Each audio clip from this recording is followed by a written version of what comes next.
Hey, you guys. Hey, friends. How are we doing? Welcome to our morning Devo hangout time. I am really excited to be with y'all today, but guys, there's something that's really exciting. I feel like kind of brewing in the air a little bit. It's a little feeling of fall. I don't know. What are your favorite things about fall?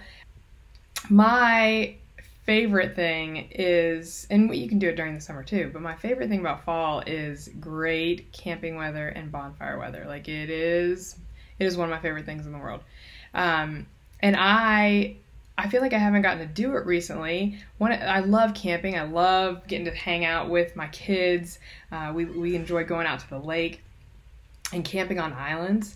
But a lot of you know I have two kids who I have adopted out of foster care, and when they first came to live with us, camping was completely foreign. Where Brady, I'd had, from the beginning, and I think Brady might have been 3 months old the first time I took him tent camping, and we had so much fun, him just exploring as a toddler and learning all of that. And if you ask him about it sometime, he'll tell you his most scary camping experience was this one time that he accidentally walked too close to a goose nest and he got attacked by a goose while we were camping. It was slightly tragic at the moment, and now we laugh a lot about it because he did not get hurt. But anyway, I love camping. When Rennie and AJ came to live with us, they had never experienced anything like that. And so I took them camping, and it was a mess. They were not comfortable. They did not sleep through the night. It was really, really difficult. Brady was all about sleeping in the tent, and it was just really scary for AJ and Rennie. And they just had never experienced anything like that. And so we haven't tried it in a while. So, guys, this weekend, we went for a backyard camp out. We started small. I tried to get them to start in the living room a little bit, but they weren't interested in that. They wanted to be outside. And so we did a backyard camp out, and it was a success. We did really, really great. And it was really exciting, and they were proud of themselves. It was fun just watching them kind of get pumped up. And before I even had the tent set up, they were bringing all their blankets down the back stairs, and they were getting so excited about it. And we set up, and it was still light out, and we were building a campfire, and then it rained a little bit, and that wasn't fun. But we were still able to let them camp out. But we had this panic because we got all ready, set the tent up a little bit. It started raining, so we ran back inside. I was like, I don't know if this is going to work. I don't know if we can do camping tonight. And then the rain stopped, and we went out, and I was like, okay, I think there's no more rain. But it was dark. And all of a sudden, this realization of I don't know if we have any flashlights with batteries. I think all of our flashlights have dead batteries. I know that makes no sense, but that's what happens when you have kids who love a flashlight, and they'll carry them around. And so I'm digging through the cupboards, and I find this flashlight, and we're so excited. And so Brady grabs the flashlight, and he runs to the tent, and everybody jumps in the tent, and we're sitting there, talking, and I'm reading them a story in the tent, and Brady keeps taking the flashlight and hiding it down underneath his blanket. And I said, Brady, you gotta pull it out. We all need to see the light. I can't read without the light. We all, if it's under there, it's pointless. And he said, Mom, but I get scared and I want to sleep with the flashlight. And I said, that's fine, but the batteries are gonna die. It's not really useful under there. But we all can't use it either, and we were in the dark.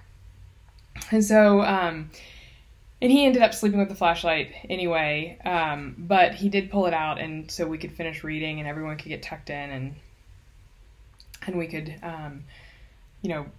get ready for the night.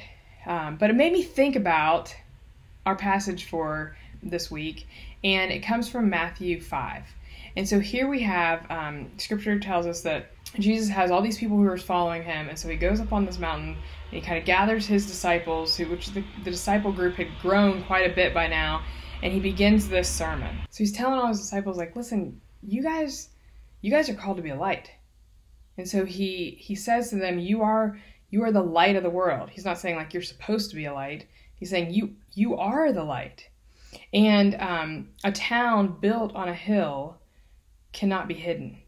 And so it just when I was watching Brady take this flashlight and hide it down in a sleeping bag and then bring it back out so that we can see it, and just this back and forth. And so this realization of like, we are not only need to receive the light, and we need Jesus, the light being Jesus, but we are also called to be the light and to give the light, and that we need to be prominent in the darkness. We need to be that city that brings light in the middle of the darkness. And it just so happens that I think I told you guys a couple weeks ago that my family is doing a verse memorization thing called Dwell. And so every month we get a new memory verse, and it comes with a tattoo to help us memorize that verse.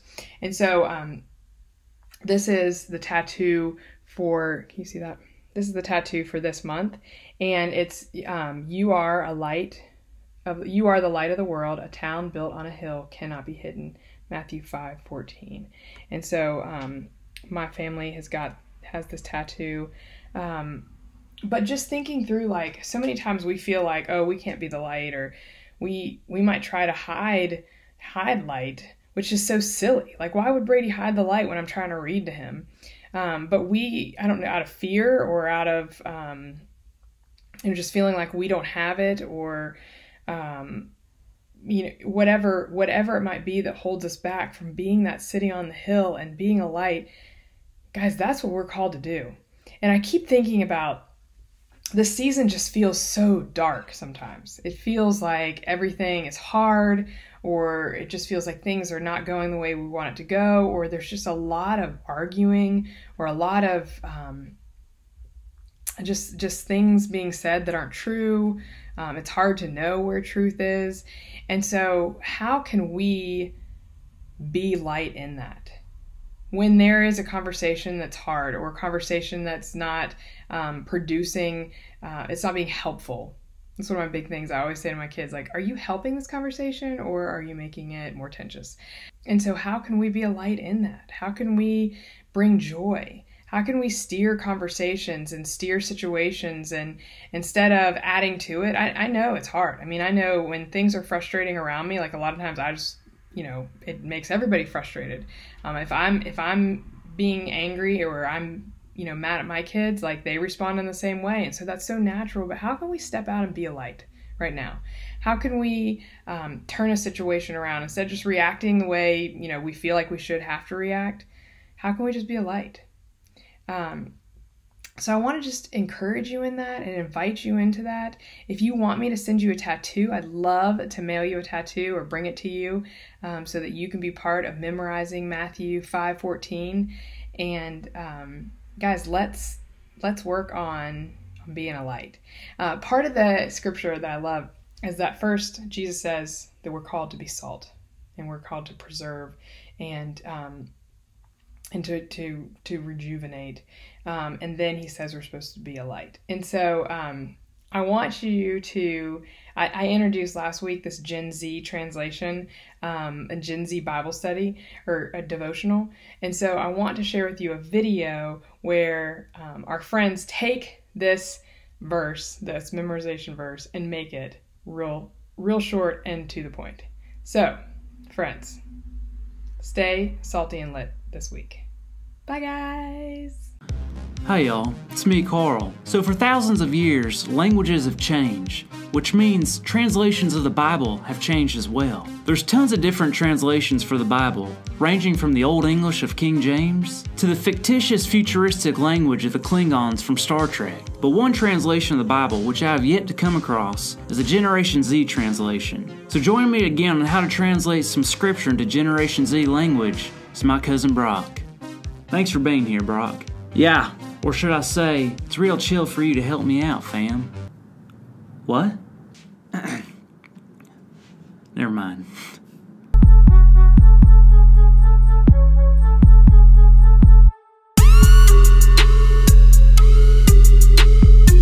Alright, we're just gonna do a couple verses today, Brock, so take your time translating it. Yeah. Alright, first one. He, the prophet Elisha, went up there from Bethel, and while he was going up on the way, some small boys came out to the city and jeered at him, saying, "Go up, you bald head! Go up, you bald head!" And he turned around, and when he saw them, he cursed them in the name of the Lord. And 2 she-bears came out of the woods and tore 42 of the boys. Little E was cruising and some dudes were roasting his socks off, which made him big mad. So Big Mama Bears came and made the whole squad din-din. When I was a child, I spoke like a child. I thought like a child. I reasoned like a child. When I became a man, I gave up my childish ways. I used to be a noob. Now I'm not a noob. What's a noob? You're a noob. Okay. You are the salt of the earth, but if the salt has lost its taste, how shall its saltiness be restored? It is no longer good for anything except to be thrown out and trampled under people's feet. You are the light of the world, a city set on a hill that cannot be hidden. Be salty and lit, fam. How'd you change that fast? Yo, fam always comes prepared with dripping swag. What? And behold, one of those who were with Jesus stretched out his hand and drew his sword, and struck the servant of the high priest and cut off his ear. Then Jesus said to him, "Put your sword back into its place, for all who take the sword will perish by the sword." Dude got his ear clapped and Jesus was like, "Chill, fam. Check yourself before you wreck yourself." Hey, I kinda understood that one. Then Moses stretched out his hand over the sea, and the Lord drove the sea back by a strong east wind all night, and made the sea dry land, and the waters were divided. Moses yeeted the sea. What do you mean he yeeted the sea? Yeet! Did you just change again? Nah, fam. What the? How are you doing this? The Lord yeeteth and the Lord yoketh away. Yoinketh. Past tense of yeet, my dude. Can I have my sweater back? Nah. I feel so uncomfortable.